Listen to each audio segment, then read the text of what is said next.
찬미 예수님, 오늘은 연중제 13주간 목요일입니다. 성부와 성자와 성령의 이름으로 아멘. 네, 복음 말씀 함께 읽어보겠습니다. 마테오가 전한 거룩한 복음입니다. 그때 예수님께서는 배에 오르시어 호수를 건너 당신께서 사시는 고을로 가셨다. 예수님께서 오래 머무르셨던 고을이 있었던 것 같아요. 가파르나움으로 추정하고 있죠. 그런데 사람들이 어떤 중풍병자를 평상에 뉘어 그분께 데려왔다. 예수님께서 그들의 믿음을 보시고 중풍병자에게 말씀하셨다. 얘야, 용기를 내어라. 너는 죄를 용서받았다. 중풍병자가 아니라 중풍병자를 모셔온 이들의 믿음을 보고 그를 치유해 주시죠. 그러자 율법학자 몇 사람이 속으로 이자가 하느님을 모독하는군 하고 생각하였다. 예수님께서 그들의 생각을 아시고 말씀하셨다. 너희는 어찌하여 마음속에 악한 생각을 품느냐? 너는 죄를 용서받았다 하고 말하는 것과 일어나 걸어가라 하고 말하는 것 가운데에서 어느 쪽이 더 쉬우냐? 이제 사람의 아들이 땅에서 죄를 용서하는 권한을 가지고 있음을 너희가 알게 해주겠다. 그런 다음 중풍병자에게 말씀하셨다. 일어나 내 평상을 가지고 집으로 돌아가거라. 그러자 그는 일어나 집으로 갔다. 이 일을 보고 군중은 두려워하며 사람들에게 그러한 권한을 주신 하느님을 찬양하였다. 주님의 말씀입니다. 그리스도님 찬미합니다. 네, 오늘 복음에서 예수님께서 증명하려고 하셨던 거는 사람들에게 죄를 용서하는 권한을 주셨다라고 하는 것을 증명하시기 위해서 뭘 행하신 거죠? 기적을 행하신 거죠.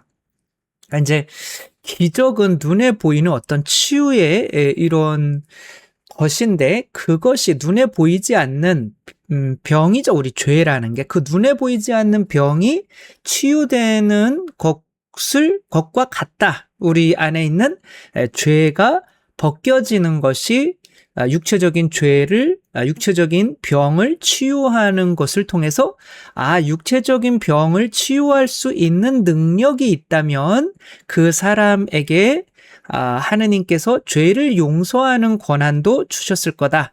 왜냐하면 두 치유의 그 능력이 같은 것이잖아요. 같은 성령님에 의해서.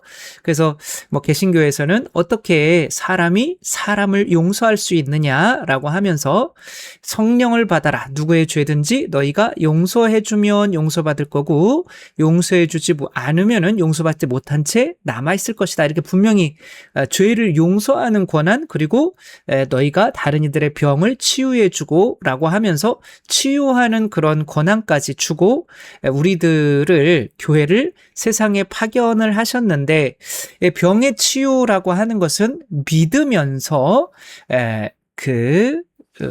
영의 어떤 영혼의 치유인 고해성사는 믿지 않는 이게 이제 바리사이들의 특징인 거죠. 어떤 외적인 것과 내적인 것은 다르다라고 이렇게 생각을 해서 외적으로 율법을 지키니까 나는 너랑 달라, 특별해 라고 했던 게 바리사이들인 거고 좀 안 좋은 이야기일 수 있지만 개신교에서 고해성사는 거부하고 육체적인 치유는 받아들이는 것이 조금 이 복음과 너무 맞는 거죠. 근데 이제 지금 이게 이제 고해성사, 성체성사 이런 것들이 다 죄가 치유되는 거죠. 성체성사를 영해도 죄가 치유돼요. 대죄가 아니라면.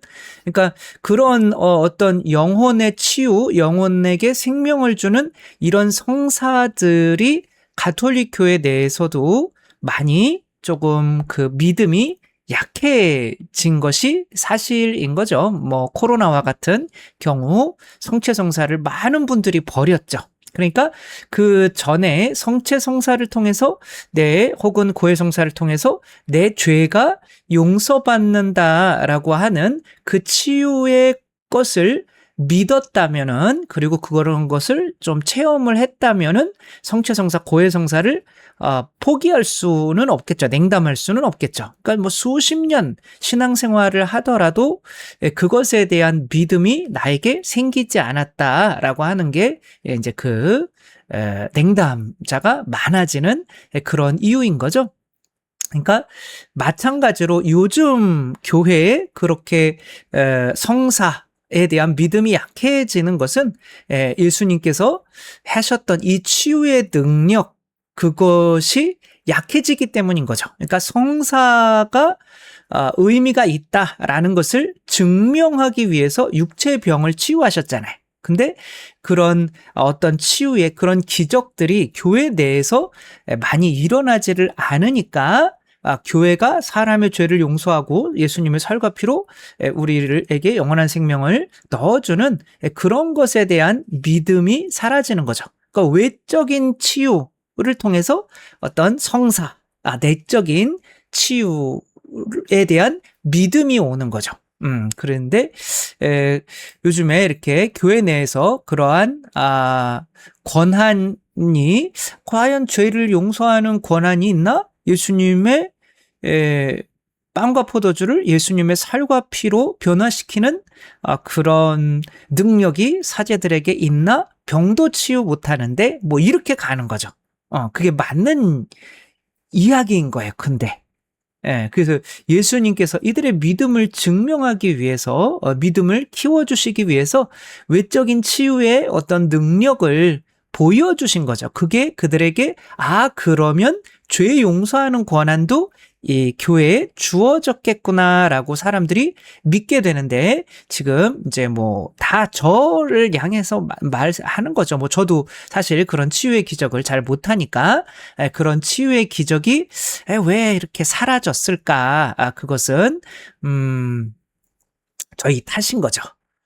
그래서 고해소가 비고 성체 성사에 대한 어떤 이런 것이 조금 약해진 우리의 모습인 거죠.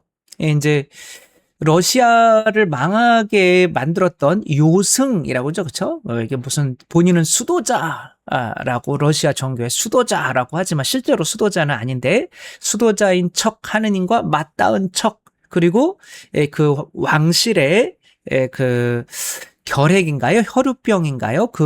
걸린 그 막내 아들, 그 왕자죠.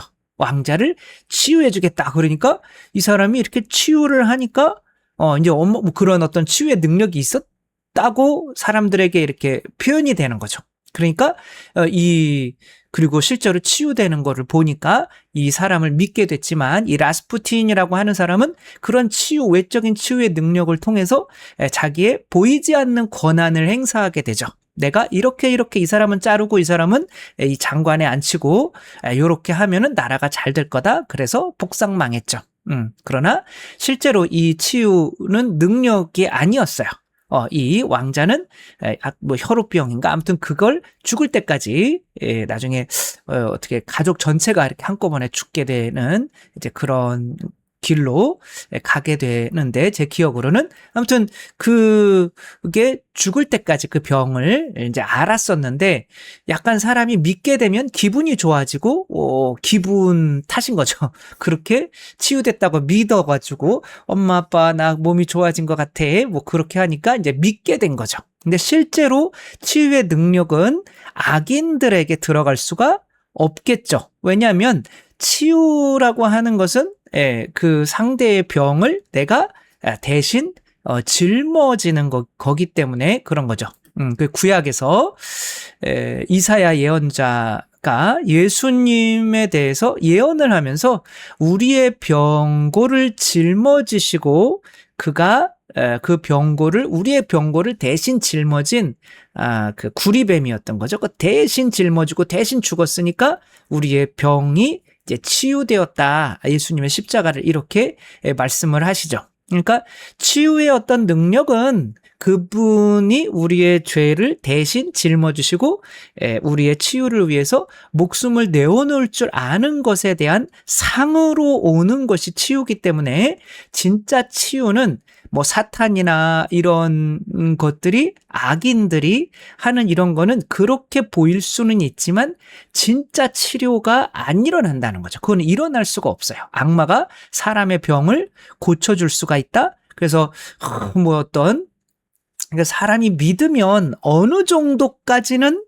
믿는 대로 되어라. 뭐 그런 것 때문에 될 수가 있지만 사탄이나 악인들이 완전한 치유를 이루어낼 수는 없어요. 그들은 더 혼란스럽게 만들고 몸이 더 무너지게 만들고 질서가 없어지게 만드는 존재들이기 때문에 그들에게서 새로운 질서, 뭐 나병이 낫거나 뭐 중풍병자가 낫거나 실제로 그런 일이 일어날 수는 없습니다. 그러니까 교회 내에서 기적만 하는 것이 꼭 좋은 거는 아니다. 뭐 세례자 요한도 기적을 안 했다. 뭐 그렇게 했지만 세례자 요한이 기적을 안 했기 때문에 물의 세례, 회개의 세례만 정신적인 거죠. 우리가 교훈으로 얻는 거죠. 그러나 예수님께서는 우리에게 기적을 죽은 사람도 살리시고 기적을 베푸셨기 때문에 우리에게 성사, 진정한 피의 세례와 성령의 세례, 그 다음에 뭐 고해성사, 뭐 성체성사까지 그분께서 우리에게 해주실 수 있는 것을 우리가 믿게 되는 거죠. 그래서 어떤 기적을 요구하고 뭐 그런 것에 대해서 안 좋은, 이게 우리가 못하니까 그런 게 꼭 뭐 좋은 건 아니야. 우리 믿음은 그냥 이렇게 믿는 거야. 믿으면 되는 거지. 기적 보고 믿으면은 믿음이 없는 거야. 이런 식으로 좀 자기 합리화를 할 수는 있지만 오늘 복음에서 예수님께서는 고해성사를 믿게 만드시기 위해서 기적을 사람의 병을 치유하는 기적을 행하셨다는 것을 우리가 이렇게 믿으며 진짜 교회에서 어떤 성사에 대한 믿음, 성체성사가 줄어들고 또 뭐 고해성사에 참여하시는 분들이 줄어들고 실제로 그래요. 그래서 아니 우리가 큰 죄도 아닌데 몇 달 빠진 거, 뭐 몇 년 빠진 거, 그리고 돌아왔으면 예수님이 기뻐하시겠지. 뭐 굳이 고해성사까지 하면서 해라고 하며 그냥 고해성사도 안 보고 성체성사하고 또 성체성사 자체도 내가 하느님이 되었다라고 하는 거를 믿지 못하고 그냥 비타민형 하듯이 그렇게 성사가 무너져가는 이 교회의 모습은 실제로는 저희들한테 책임이 있지 않나? 정말 예수님처럼 우리 양떼들의 죄를 대신 뒤집어 쓰고 그들에게 내 건강함을 내어주는 그것이 사랑인 거죠. 그 희생과 사랑의 그런 목자가 줄어들기 때문에 그 목자를 통해서 일어나는 기적들이 줄어드는 거고 그 기적들이 줄어들기 때문에 성사에 대한 믿음까지 쇠퇴하고 그게 결국에는 교회를 망가뜨리게 되는 거죠. 그리고 또 우리 뭐 사제만이 아니라 또 우리는 또 누군가의 목자들이잖아요. 그렇죠? 그 목자들의 어떤 말 그런 것도 성사, 가르침 이런 게 효과가 없는 이유는 그 부모님이 어떤 기적을 일으키지 못하기 때문에 그런 거죠. 자신들도 뭐 화를 참지 못하고 자신들도 뭐 기도하지 못하고 자신들도 뭐 그러면서 또 어떤 이야기를 해봐야 그 사람이 변화될 리가 없겠죠. 그래서 어머니가 막 어떤 신앙생활을 통해서 성처조배를 하고 이렇게 변화가 되는 모습을 보면 저게 효과가 있는 거구나 라고 자식도 그렇게 할 수 있게 되고 또 엄마 아빠가 먼저 거실에서 TV를 없애고 뭐 저는 있지만 그렇게 또 책을 읽으며 또 그렇게 어떤 사회에서 점점 더 잘 나가는 어떤 또 그런 표징을 보여줄 수 있을 때 그런 어떤 엄마 아빠의 말에 대한 믿음이 생기게 되는 거죠. 그래서 표징 없이 엄마가 아기에게 젖을 주면 그게 표징이잖아요. 나를 살리는구나. 나에게 생명을 주는구나. 그 표징이 먼저 들어와야 엄마의 가르침에 순종해서 아이들이 자라날 수가 있는 거죠. 표징이 없이는 어떤 성사에 대한 그런 믿음이 줄어들 수밖에 없는 건데, 그래서 초대교회 때 사도들은 다 순교했죠. 12사도가 다 순교했고, 뭐 요한은 끝까지 순교는 안 했지만 실제로 끓는 기름에도 들어갔다 나오고, 여러 가지 이제 순교의 방법을 하느님께서 끝까지 살게 만드시기 위해서 살려두신 거지, 뭐 순교자라고 할 수 있죠. 그렇게 우리 교회가 다시 피 흘리는 목자들이, 그래서 그 목자들을 통해서 어떤 특별히 치유의 기적들이 또 많이 일어날 수 있을 때 이 성사에 대한 성취성사, 고해성사, 뭐 세례성사, 그런 거에 대한 믿음도 커져서 교회가 또 잘 될 수 있다는 거. 그래서 거룩한 사제들이 많이 나올 수 있도록 또 우리 또 신자분들도 함께 기도하고 또 성소를 위해서, 또 그리고 그 성소자들이 거룩한 삶으로 정말 치유의 기적을, 그런 능력을 주면서 파견을 하셨거든요. 그래서 저도 답답한 거죠. 나는 왜 못할까? 그런데 제 삶이 거룩하고 거룩하지 못하고, 또한 신자들을 그만큼 사랑하지 못하기 때문에 그런 치유의 기적이 안 나오는 거고, 그런 것 때문에 또 성사에 대한 참여가 또 신자들이 부족해진다는 거, 뭐 저 자신도 느끼고, 다시 한번 또 저 자신도 거룩해지고, 또 신자들을 목숨을 내어줄 수 있는 사랑으로 또 나아갈 수 있도록, 또 그런 또 새로운 어떤 밭이 될 수 있도록 안식년에 잘 놀고 잘 먹을 수 있도록 기도해 주시고, 또 새롭게 1년 뒤에 사목지에서 또 그런 또 후회되는 거죠. 어떻게 보면 이렇게 했지만 뭐 사랑은 뭐 한 것 같지만 실제로 이렇게 너무 부족했던 그런 게 조금 느껴지고, 요렇게 다음 사목지에서는 정말 양들을 위해서 목숨을 바치는 사제가 되는 게 중요하겠다라는 또 그런 생각을, 묵상을 해보았습니다. 우리들도 더 하느님 사랑하고 더 이웃을 사랑할 줄 알아서 정말 교회에 예수님께서 목숨으로 내어주신 성사가 또 우리 이 삶에 정말 목숨처럼 세례받고 고해성사하고 성취성사하고 하며 또 살아갈 수 있는 정말 뜨거운 교회가 될 수 있었으면 좋겠습니다.